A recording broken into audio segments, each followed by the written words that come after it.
टाकलाय? तुम्ही कशाबद्दल मला पैसे देताय? तुम्ही उलट मला 10% आरक्षण जे तुम्ही दिले महाराष्ट्रामध्ये ते 10% आरक्षण तुम्ही केंद्रामध्ये द्यायचा शब्द द्या, मी तुमच्या पक्षात यायला तयार. काम 100% त्या ठिकाणी केलं.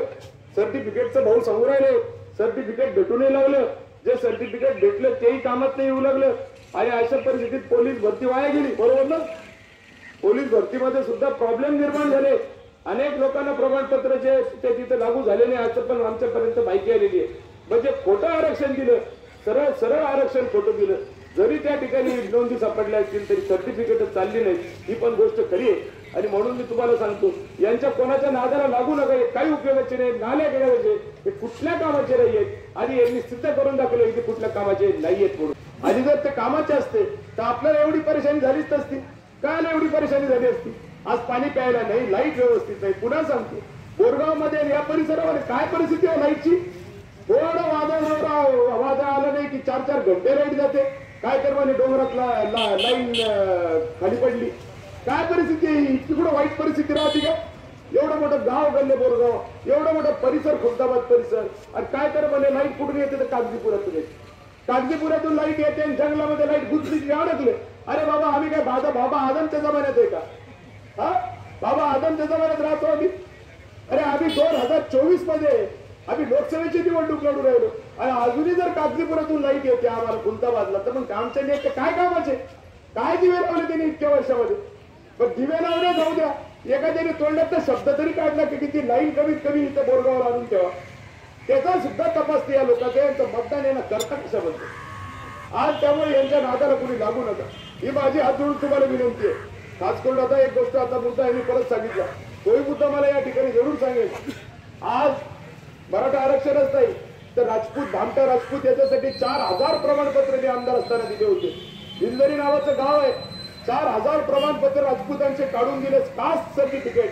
नाहीतर ते त्या ठिकाणी रिझर्वेशन मध्ये असताना सुद्धा त्यांना कास्ट भेटत नव्हते. ते कास्ट काढून देण्याचं काम हर्षवर्धन दादांनी केलं. आज त्यांच्या जातीचा आमदार कन्नडमध्ये तरी कास्ट भेटत नाही. किती मोठी शोकांतिका आहे. आज मशाल करून फिरणारे लोक, त्यांना मला प्रश्न विचारायचा आहे की बाबांनो, जातीचा आमदार इकडे कन्नडमध्ये, पण जातीचं प्रमाणपत्र का नाही भेटत? हर्षवर्धनच्या वेळेला ते प्रमाणपत्र भेटत होतं. नुसतं दिलं नाही, तर लस्सी पाजून, ताक पाजून, पनीरची भाजी खाऊ घालून दिलं. तुम्ही विचारू शकता, माहिती घेऊ शकता.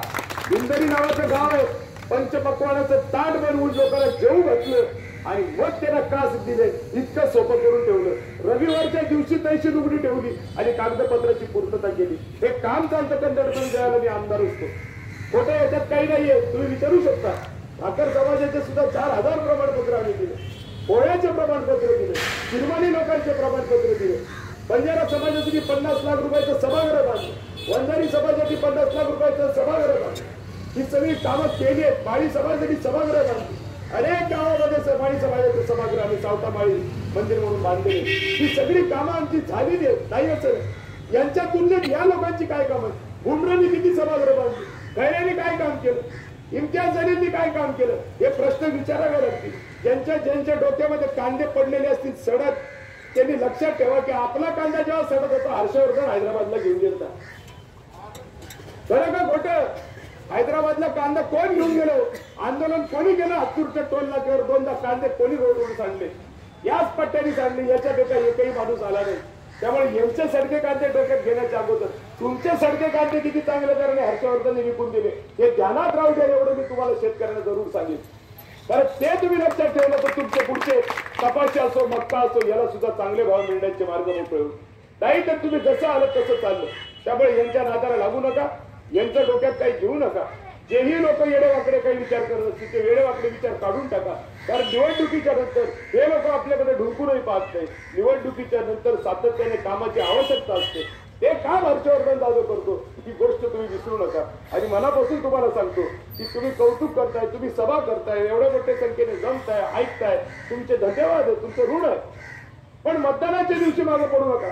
मतदानाच्या दिवशी बरोबर टीव्ही समोर ते बटन दाबायचं आणि आपल्याला एकट्यालाच ते दाबायचं. आपल्या सगळ्या नातेवाईकांना आपल्याला फोन करून सांगायचंय, आपल्या सगळ्या मित्रांना आपल्याला फोन करून सांगायचंय. तो मित्र गंगापूरचा असू देत, वैजापूरचा असू देत, कन्नडचा असू देत, छत्रपती संभाजीनगर शहरातला असू देत, ये हो याच्यापासून आपल्याला फायदा आहे बरं. या मागण्यांपासून आपल्याला कवडी इतका फायदा नाही. यांच्या नादाला लागू नको. यांच्याकडे आता पैसे ते पैसे कुदवतील.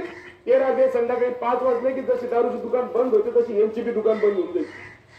आणि मग एकदा दुकान बंद झाली की पुन्हा ती खुलत नाही. यांची सगळ्यांची दुकानं 13 मे 2024 ला संध्याकाळी 5 वाजता बंद होईल. दुकान उघडं फक्त एकच राहील, ते हर्षवर्धन जाधवचं राहील. तुम्हाला तो कधीच म्हणणार नाही की आता निवडणूक संपली, आता तुम्ही तिकडं आम्ही इकडं. हे धंदे नाही होणार. का तर की हे धंदे कधी केलेच नाही आम्ही 50 वर्षाच्या राजकारणामध्ये. आमचे वडील 3 पंचवार्षिक आमदार, आमची आई 1 पंचवार्षिक आमदार, आम्ही 2 पंचवार्षिक मी स्वतः आमदार. कधी हे धंदे केलेच नाही. सतत लोकांच्यासाठी काम करत राहिलो. आता पडलो 2019 ला तरी लोकांची कामं केली आहेत, तरी आंदोलनं केली आहेत, तरी लोकांना मदत केली आहे. त्यामुळे आमची दुकान लोकांच्यासाठी कधीच बंद होत नाही. 24 तास आमची दुकान लोकांसाठी चालू राहते. कुठलाही प्रश्न येऊ द्या, त्या प्रत्येक प्रश्नाला आम्ही उत्तर देण्यासाठी सज्ज राहतो. लोकांच्या प्रॉपर्ट्या वाढतात राजकारणामध्ये. माझी प्रॉपर्टी 8.5 कोटींनी कमी झाली. मला लाज नाही वाटत हे सांगताना. काय नाही वाटत.